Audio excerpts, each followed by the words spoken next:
Hi all, welcome to competitive cracker. ഞാൻ അൽഫിൻ അബ്ദുൽ സലാം. നമുക്കിന്ന് 5 minute കൊണ്ട് ഫെർഡിനാൻഡ് ഡി സൊഷൂറിന്റെ ഡൈക്കോട്ടമീസ് എന്തൊക്കെയെന്ന് നമുക്ക് മനസ്സിലാക്കാം. ഫെർഡിനാൻഡ് ഡി സൊഷൂർ ആരാണ്? The father of modern English linguistics ആണ്. അപ്പോൾ ഫെർഡിനാൻഡ് ഡി സൊഷൂർ പറഞ്ഞു വെച്ചിട്ടുള്ള, സ്വിറ്റ്സർലൻഡുകാരനായിട്ടുള്ള ഫെർഡിനാൻഡ് ഡി സൊഷൂർ പറഞ്ഞു വെച്ചിട്ടുള്ള കുറച്ച് ഡൈക്കോട്ടമീസ് ഉണ്ട്. അതെന്തൊക്കെയാണെന്ന് നമുക്കിന്ന് മനസ്സിലാക്കാം. Langue and parole, synchronic and diachronic, syntagmatic and paradigmatic, signifier and signified. Langue എന്ന് പറഞ്ഞാൽ എന്താണ്? ഒരു ലാംഗ്വേജിലുള്ള സെറ്റ് ഓഫ് റൂൾസ് ആൻഡ് സ്ട്രക്ചേഴ്സിനെയാണ് നമ്മൾ എന്തെന്ന് പറയുന്നത്? ലാങ് എന്ന് പറയുന്നത്. അപ്പോൾ നമ്മൾ ലാംഗ്വേജ് കൺസ്ട്രക്ട് ചെയ്യാൻ വേണ്ടിയിട്ട് ഉപയോഗിക്കുന്ന ഗ്രാമർ, റൂൾസ്, ഇതിനെ എല്ലാത്തിനെയാണ് നമ്മൾ എന്തെന്ന് വിളിക്കുന്നത്? ലാങ് എന്ന് വിളിക്കുന്നത്.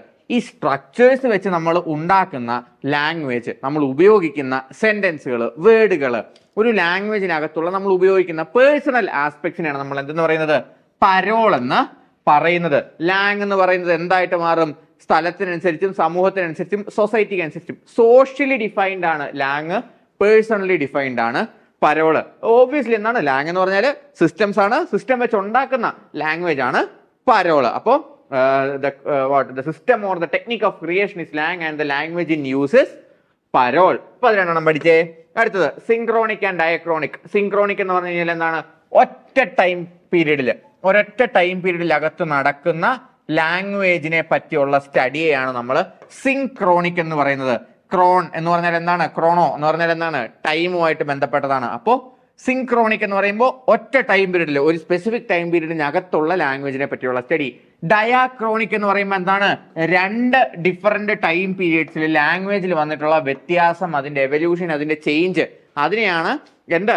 ഡയക്രോണിക് സ്റ്റഡി ഓഫ് ലിറ്ററേച്ചർ എന്ന് പറയുന്നത്, ലാംഗ്വേജ് എന്ന് പറയുന്നത്. ഇനി സിന്റാഗ്മാറ്റിക് ആൻഡ് പാരഡൈഗ്മാറ്റിക് എന്താണ്? സിന്റാഗ്മാറ്റിക് എന്ന് പറഞ്ഞു കഴിഞ്ഞാൽ ഹൊറിസോണ്ടൽ സ്റ്റഡി. അതായത് ഇപ്പൊ നമ്മളുടെ ഒരു സെന്റൻസ് ഉണ്ട്, ദ കാറ്റ് ഈസ് സ്ലീപ്പിംഗ് എന്ന് പറയുന്ന ഒരു സെന്റൻസ്. ഇതില് കാറ്റ് എന്ന് പറയുന്ന വേർഡ് എവിടെ വെക്കണം? ദ എവിടെ വെക്കണം? ഈസ് എവിടെ വെക്കണം? സ്ലീപ്പിംഗ് എവിടെ വെക്കണം?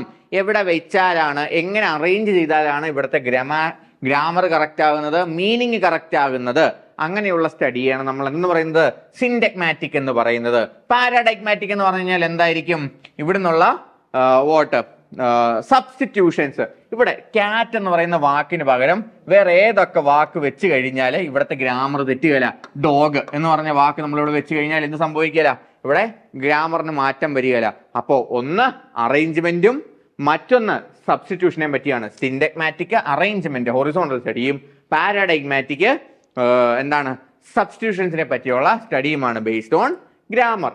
അപ്പൊ 3 ഇനി എന്നതാ ഉള്ളത്? സിഗ്നിഫയറും സിഗ്നിഫൈഡും. എന്താണ് സിഗ്നിഫയറും സിഗ്നിഫൈഡും? ഞാൻ ഫയർ എന്താണെന്ന് പറയാം, സിഗ്നിഫൈഡ് എന്താണെന്ന് നിങ്ങൾ കമന്റ് ചെയ്യണം കേട്ടോ. സിഗ്നിഫയർ എന്ന് പറഞ്ഞു കഴിഞ്ഞാൽ എന്താണ്? സിഗ്നിഫയർ എന്ന് പറഞ്ഞു കഴിഞ്ഞാൽ നമ്മൾ ഉപയോഗിക്കുന്ന ലാംഗ്വേജിലെ വാക്ക്, അത് ശബ്ദമായിക്കൊള്ളട്ടെ എഴുത്തായിക്കൊള്ളട്ടെ. ഞാനിപ്പോൾ എന്താണ്? ട്രീ എന്ന് പറഞ്ഞൊരു വാക്ക് പറയുകയാണ്. അപ്പോൾ ഞാൻ ഉണ്ടാക്കുന്ന ആ സൗണ്ട് എന്താണ്? ട്രീ എന്ന് പറയുന്ന ഒരു സൗണ്ട് ഉണ്ട്. ആ സൗണ്ടിനെ നമ്മൾ എന്തെന്ന് വിളിക്കുന്നു? സിഗ്നിഫയർ എന്ന് വിളിക്കുന്നു. നമ്മൾ ട്രീ എന്ന് കൺവേ ചെയ്യുന്നത് എങ്ങനെയാണ്? ഇങ്ങനെയുള്ള ഒരു എഴുത്തിലൂടെ നമ്മൾ എന്ത് ചെയ്യും? ട്രീ എന്ന് നമ്മൾ കൺവേ ചെയ്യും. ഇത് രണ്ടും എന്താണ്? ഈ സൗണ്ട്, പ്രൊനൗൺസ്ഡ് സൗണ്ടും റിട്ടൺ വേർഡും എന്താണ്? ഒരു പ്രൊനൗൺസ്ഡ് സൗണ്ടും റിട്ടൺ വേർഡും എന്താണ്? സിഗ്നിഫയർ ആണ്. ഇനി സിഗ്നിഫൈഡ് എന്താണ്? നിങ്ങൾ കമന്റ് ചെയ്യുകയല്ലേ? അപ്പോ സിഗ്നിഫൈഡ് എന്താണെന്ന് താഴെ കമന്റ് ചെയ്യുക. ഇതെല്ലാം എന്താണ്? ഫെർഡിനാൻഡ് ഡി സൊഷൂറിന്റെ ഡൈക്കോട്ടമീസ് ആണ്. These are dichotomies of Ferdinand de Saussure. Recent asked questions ആണ്, പ്രീവിയസ് ഇയർ ക്വസ്റ്റ്യൻസ് ആണ്. ഇങ്ങനെയുള്ള 5 മിനിറ്റ് വീഡിയോസിലൂടെ കുഞ്ഞു കാര്യങ്ങൾ പഠിച്ച് കുഞ്ഞു അറിവുകൾ നേടി വലിയ അറിവുകളിലേക്ക് നമുക്ക് എത്താം. നെറ്റ് എന്ന് പറയുന്ന കടമ്പ സിമ്പിളായിട്ട് മറികടക്കാം. ചാനൽ ആദ്യമായിട്ടാണ് നിങ്ങൾ കാണുന്നതെങ്കിൽ ഈ വീഡിയോ നിങ്ങളുടെ സുഹൃത്തുക്കളിലേക്ക് ഷെയർ ചെയ്ത് കൊടുക്കുക. ചാനൽ സബ്സ്ക്രൈബ് ചെയ്യുക, വീഡിയോ ലൈക്ക് ചെയ്യുക. പിന്നെ സിഗ്നിഫൈഡ് എന്താണ് എന്ന് കമന്റ് ചെയ്യാൻ ആരും മറക്കണ്ട. അപ്പോൾ മറ്റൊരു വീഡിയോയുമായി കാണാം. Thank you.